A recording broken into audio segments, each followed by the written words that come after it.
முருகா வெற்றிவேல் முருகா. வேலுண்டு வினையில்லை, மயிலுண்டு பயமில்லை. என் அன்பு தங்கமே, உன் வாழ்க்கை துணையை பற்றிய மிக முக்கியமான விஷயத்தை தான் அப்பா இப்பொழுது உன்னிடம் கூற வந்திருக்கின்றேன். உன்னுடைய துணையின் உறுதியான முடிவையும் நான் சொல்கின்றேன், கேள் தங்கமே. அடுத்து என்ன நடக்கும் என்பதையும் அப்பா உனக்கு முன்கூட்டியே எச்சரிக்கின்றேன். இப்பொழுதுதான் உன் துணையை பார்த்து சந்தித்து விட்டு வருகின்றேன். உன்னுடைய ஞாபகமும் உன்னுடைய அன்பும் அவரிடத்தில் எந்த அளவு இருக்கின்றது என்பதைத்தான் பார்க்க சென்றேன். நீ எந்த அளவிற்கு உன் துணையின் மீது அதிக அன்பும் அக்கறையும் கொண்டு இருக்கின்றாயோ அதே அளவிற்குத்தான் உன் துணையும் அன்பும் அக்கறையும் கொண்டு இருக்கின்றார் தங்கமே.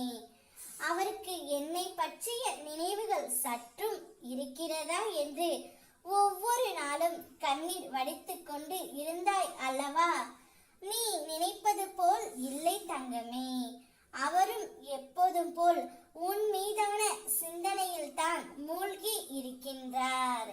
காலத்தின் கட்டாயத்தாலும் விதியின் சதியாலும் இந்த உறவு இப்பொழுது பிரிந்து இருக்கின்றது.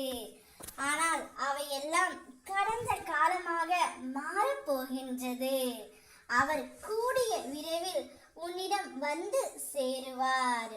இருவரின் அன்பு உண்மையாக இருக்கும் பட்சத்தில் நீங்கள் இருவரும் பிரிந்திருக்க வேண்டிய அவசியமே இல்லை.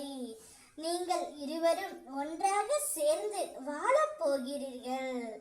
அதற்கான காலமும் நேரமும் மிக மிக அருகில் வந்துவிட்டது. நிச்சயமாக உன்னுடைய துணை உன்னை தேடி நாடி வருவார். நீயே கதி என்று அவரே அவரது வாயால் கூறப்போகின்றார். உன்னிடம் பேச ஆசைப்படுகின்றார். உன்னிடம் வாழ ஆசைப்படுகின்றார். அவருடைய மனதில் இருப்பது முழுவதும் நீயாகத்தான் இருக்கின்றாய். காற்று உன்னை கரைக்காது, கத்தி உன்னை வெட்டாது, தீ உன்னை எரிக்காது. நான் சர்வசக்தி வாய்ந்தவன். உனக்கு தேவையானது அனைத்தும் தானாகவே உன்னை தேடி வரும்படி நான் செய்கின்றேன்.